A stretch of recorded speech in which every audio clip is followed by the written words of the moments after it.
तो इसी प्रकार कहते हैं कबीर हरि के रूष्टा गुरु की शरण में जा, कबीर गुरु जय रूस गया, फिर परमात्मा नहीं करे सहाय। तो यहां भी कहा है कबीरा बन बन मैं फिरा, कारण अपने राम, राम श्री के जन्म मिले तीन सारे सब काम। कबीरा सो दिन निर्मला, जा दिन संत मिला, अंक भर भर भेंट ये पाप देही का जा। कबीरा राम नाम रटबो रहे, निष्दिन साधु संग, और कहो जो कौन विचारते, नहीं नैन न लागत रंग। कि और किसी विचार से भी आपके नैना में परमात्मा का प्यार नहीं आ सकता। चाहे आप रिश्तेदार दूर बैठ जाइए, चाहे और किसी भी अच्छे आपका दोस्त के साथ जाइए, वो आपको कुछ और ही रास्ता मार्गदर्शन कर सकता है। कबीर साखे शब्द बहुत सुने, मिटे न मन के दाग, संगति सत्संगति तय सुधरा, जाका बड़ा सत्संगत में बिना सुधराता है बड़ा अभाग। कि जो सत्संगत में आकर भी जिसका असर नहीं होता तो वो कर्महीन है, वो कभी भी उभर नहीं सकता। कबीर रिद्धि सिद्धि मांगू नहीं, अरसों मांगू ये है, नित प्रति दर्शन साधु के है, कह कबीर मोय दे। कि ना तो रिद्धि मांगू, ना सिद्धि मांगू, ना धन मांगू, मैं आपसे यही मांगता हूं परमात्मा कि प्रतिदिन मुझे संतों के दर्शन दे। कबीरा दर्शन साधु दर्शन राम का, मुख पे बसे सुहाग, और दर्श उन्हीं को देत हैं जिनके पूर्ण भाग। कबीरा दर्शन साधु का, जो परमात्मा आवे याद, और लेखे में वाहे घड़ी बाकी के दिन बाद। जब परमात्मा के प्यारे हंस दर्शन देते हैं, अपना प्रेमी मिलता है, अपना कोई साथी मिलता है, तो सत्संगी मिलता है, एकदम इतनी खुशी होश है जानो भगवान परमात्मा सतपुरुष मिल गया। क्योंकि उसके मिलने से ईश्वर की चर्चा होगी, परमात्मा का ज्ञान होगा, आत्मा में निर्मलता आवेगी। तो इस प्रकार सत्संग माने से जीव को बहुत लाभ होता है। गरीबदास महाराज भी कहते हैं कि दास गरीब मिटे सब रगड़ा, और करो साध सत्संग रे, सारे झंझट मिट जाते रहे तो संतों का सत्संग कर, परमात्मा के प्यारे अंशों के पास आवा। सत्संग से के ज्ञान होगा ये सुनिए। कबीर नौबत आपनी, दिन दस लो बजा, ये प्रपटन ये गली फिर बहुर ना देखो आ। ये 2 दिन का जीवन है, और इसमें भाई ना सदा मनुष्य शरीर है, ना ये आपको परमात्मा के प्यारे हंस मिले, ना ये सत्संग मिले। और इसके ना मिलने से फिर बेराना किस जोनी में जाकर के तेरी भूंडी दुर्गति हो जाएगी। अगर मनुष्य शरीर मिल भी गया, फिर कोई पुण्य कर्म तेरा रह भी रहा सर, उसमें कोई अंग भंग हो गया, अंधा हो गया, टांग टूट गई, आंख हाथ टूट गया, और कोई भी कुछ भी हो सका इस कच्चे माटी के पुतले में, होगा कर्म अनुसार ही, वैसे नहीं होता। तो सतगुरु महाराज कहते हैं सत्संग माने से ज्ञान होता है कि के कर्म करने चाहिए, और किन कर्मों से आपको दुख होगा, किन कर्मों से सुख होगा।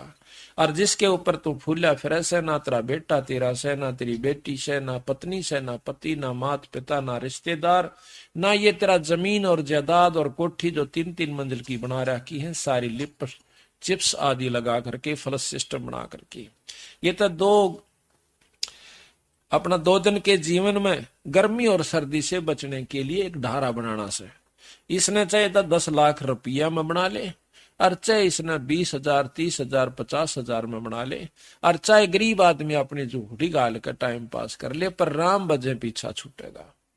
तो ये तो एक ढारा से हमारा टेम्परेरी रिलीफ से, यानी अस्थायी साधन से, यहाँ पर इस कच्चे मिट्टी के पुतले के बचाने के लिए, इसी के बचाव में हम कपड़े और सब कुछ प्रबंध करके चालन से, जूती इसी के लिए, खाना पेट भरे जब इसी के लिए। और इस तरह एक बढ़िया काम करने का सा ओ कौन करते, मकान बनाए इस शरीर को बचाने के लिए, कपड़े वस्त्र पाए बढ़िया पाओ चाहे घटिया, पर मोटे ढाल के हो तो सर्दी तो बच जा। तो ये किस लिए, ये शरीर को बचाने की खातिर, क्या खातिर बचाया, और आखिर में मरे सरेगा। इससे काम की करना चाहिए था, पाने जो करना चाहिए था वो नहीं किया। वो करना चाहिए था, वही विज्ञान हो। अब देखते हैं जगत गुरु तत्वदर्शी संत रामपाल जी महाराज जी के तत्व ज्ञान को पुस्तक जीने की राह पेज नंबर 174 से कबीर परमेश्वर जी की काल से वार्ता। अब हम काल ब्रह्म के लोक में रह रहे हैं।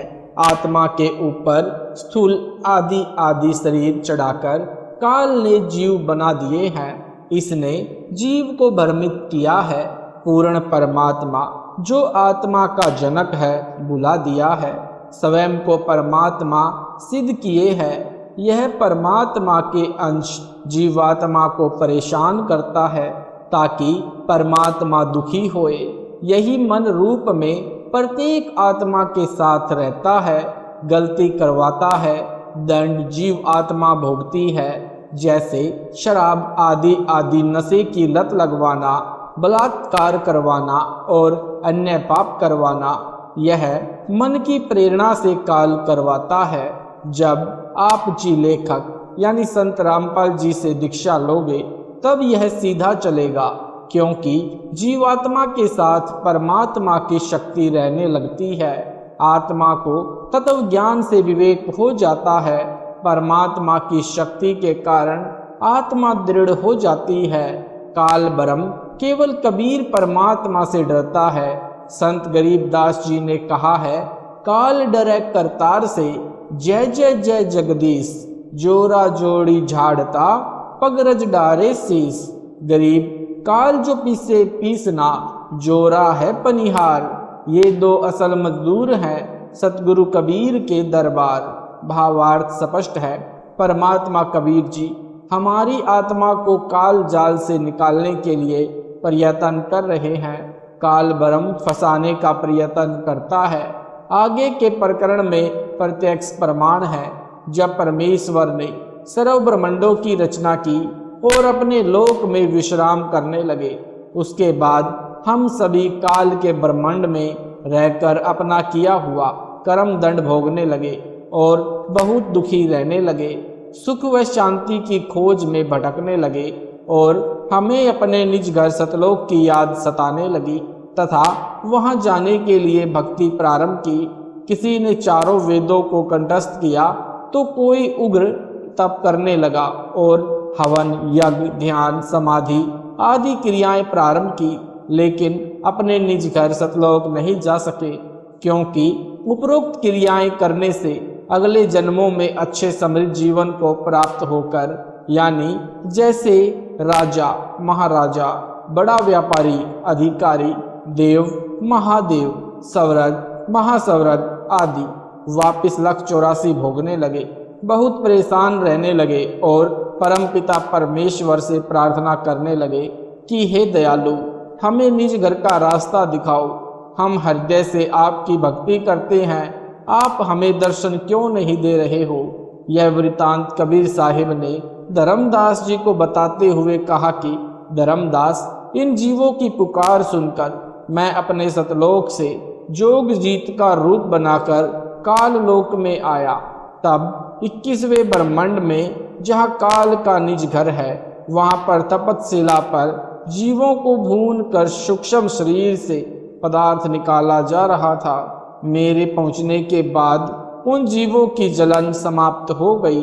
उन्होंने मुझे देखकर कहा कि हे पुरुष, आप कौन हो? आपके दर्शन समाप्त हो गई। यानी हे पुरुष, आप कौन हो? आपके दर्शन मात्र से ही हमें बड़ा सुख व शांति का आभास हो रहा है। तब मैंने बताया कि मैं पार ब्रह्म परमेश्वर कबीर हूँ। आप सब जीव मेरे लोक से आकर काल ब्रह्म के लोक में फंस गए हो।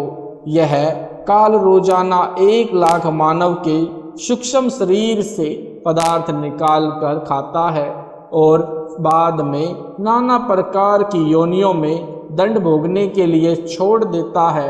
तब वे जीवात्माएं कहने लगी कि हे दयालु परमेश्वर, हमें इस काल की जेल से छुड़वाओ। मैंने बताया कि ये 21 ब्रह्मांड काल ने 3 बार तप करके मेरे से प्राप्त किए हुए हैं। जो आप यहाँ सब वस्तुओं का प्रयोग कर रहे हो, ये सभी काल की है और आप सब अपनी इच्छा से घूमने के लिए आए हो, इसलिए अब आपके ऊपर काल ब्रह्म का बहुत ज्यादा ऋण हो चुका है और वह ऋण मेरे सच्चे नाम के जाप के बिना नहीं उतर सकता। जब तक आप ऋण मुक्त नहीं हो सकते तब तक आप काल ब्रह्म की जेल से बाहर नहीं जा सकते। इसके लिए आपको मुझसे नाम उपदेश लेकर भक्ति करनी होगी, तब मैं आपको छुड़वा कर ले जाऊंगा। हम यह वार्ता कर ही रहे थे कि वहां पर काल ब्रह्म प्रकट हो गया और उसने बहुत क्रोध होकर मेरे ऊपर हमला बोला। मैंने अपनी शब्द शक्ति से उसको मूर्छित कर दिया। फिर कुछ समय बाद वह होश में आया, मेरे चरणों में गिरकर क्षमा याचना करने लगा और बोला कि आप मुझसे बड़े हो, मुझ पर कुछ दया करो और यह बताओ कि आप मेरे लोक में क्यों आए हो। तब मैंने काल पुरुष को बताया कि कुछ जीवात्माएं भक्ति करके अपने निज घर सतलोक में वापस जाना चाहती है। उन्हें सतभक्ति मार्ग नहीं मिल रहा है, इसलिए वे भक्ति करने के बाद भी इसी लोक में रह जाती है। मैं उनको सतभक्ति मार्ग बताने के लिए और तेरा भेद देने के लिए आया हूँ कि तू काल है, 1 लाख जीवों का आहार करता है और 1.25 लाख जीवों को उत्पन्न करता है तथा भगवान बनकर बैठा है। मैं इनको बताऊंगा कि तुम जिसकी भक्ति करते हो वह भगवान नहीं काल है। इतना सुनते ही काल बोला कि यदि सब जीव वापस चले गए तो मेरे भोजन का क्या होगा, मैं भूखा मत जाऊंगा। आपसे मेरी प्रार्थना है कि 3 युगों में जीव कम संख्या में ले जाना और चाहे सबको मेरा भेद मत देना कि मैं काल हूँ, सबको खाता हूँ। जब कलयुग आए तो चाहे जितने जीवों को ले जाना। ये वचन काल ने मुझसे प्राप्त कर लिए। कबीर साहिब ने धर्मदास को आगे बताते हुए कहा कि सतयुग त्रेता युग द्वापर युग में भी मैं आया था और बहुत जीवों को सतलोक लेकर गया, लेकिन इसका भेद नहीं बताया। अब मैं कलयुग में आया हूँ और काल से मेरी वार्ता हुई है। काल ब्रह्म ने मुझसे कहा कि अब आप चाहे जितना जोर लगा लेना, आपकी बात कोई नहीं सुनेगा। प्रथम तो मैंने जीव को भक्ति के लायक छोड़ा ही नहीं है। उनमें बीड़ी, सिगरेट, शराब, मांस आदि दुर्व्यसन की आदत डालकर इनकी वृत्ति को बिगाड़ दिया है। नाना प्रकार की पाखंड पूजा में जीवात्मा को लगा दिया है। दूसरी बात यह होगी कि जब आप अपना ज्ञान देकर वापस अपने लोक में चले जाओगे, तब मैं यानी काल अपने दूत भेजकर आपके पंथ से मिलते जुलते 12 पंच चलाकर जीवों को भ्रमित कर दूंगा। महिमा सतलोक की बताएंगे, आपका ज्ञान कथेंगे, लेकिन नाम जाप मेरा कहेंगे, जिसके परिणाम स्वरूप मेरा ही भोजन बनेंगे। यह बात सुनकर कबीर साहिब ने कहा कि आप अपनी कोशिश करना, मैं सतमार्ग बताकर ही वापस जाऊंगा और जो मेरा ज्ञान सुन लेगा वह तेरे बहकावे में कभी नहीं आएगा। सतगुरु कबीर साहिब ने कहा कि हे निरंजन, यदि मैं चाहूँ तो तेरे सारे खेल को एक पल में खत्म कर दूं। सत साहिब जी, अगर आपको वीडियो अच्छा लगा तो वीडियो को लाइक करें, शेयर करें, कमेंट करें। यूट्यूब पर ऐसी वीडियो देखने के लिए हमारे चैनल सतलोक इंसान रामपाल जी महाराज चैनल को सब्सक्राइब जरूर करें। सत साहिब जी।